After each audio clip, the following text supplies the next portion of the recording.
Hello everyone, welcome to the second tutorial in this render settings series. So now we're going to be looking at render settings here as well as render output, as we went through the camera settings in the last tutorial. So we won't be worrying about any of this swarm, material override, environment, or animation. That's not really necessary for this basic tutorial series. So after your interactive view is looking how you want it, this is how the final render is going to be looking. You can just look for any kind of imperfections in it. So in this case, I'm going to move some of these trees back a bit, and maybe put some trees more around on this side, and maybe change the reflection down a bit on this.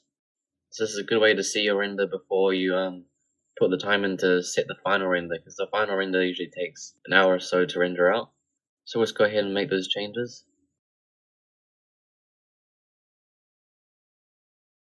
Alright, so once we've made those changes, we can start to set up our render settings.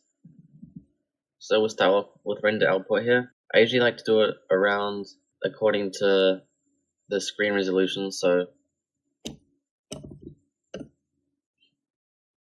usually if the height is about 1080p, that's the size of just your screen there. But I always like to add a little bit more to the resolution, so the higher the count here is essentially the higher the pixel count.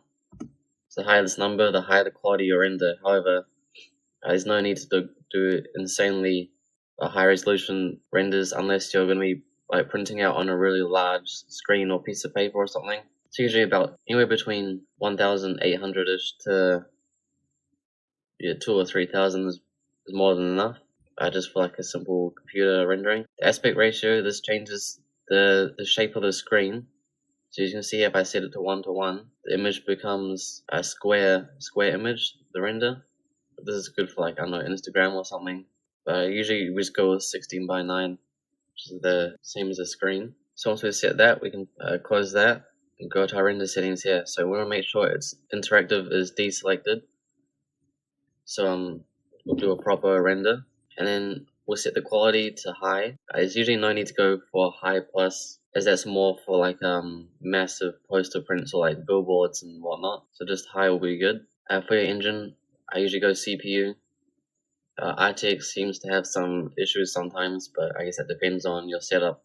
But CPU is usually the best. Make sure to update the fixes at the end, because there's no need to update it as we go. I don't usually use denoiser.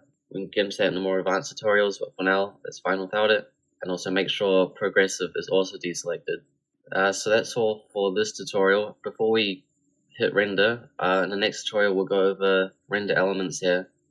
That's a whole video in itself. So thanks for watching this tutorial. I'll see you in the next and final video for the rendering.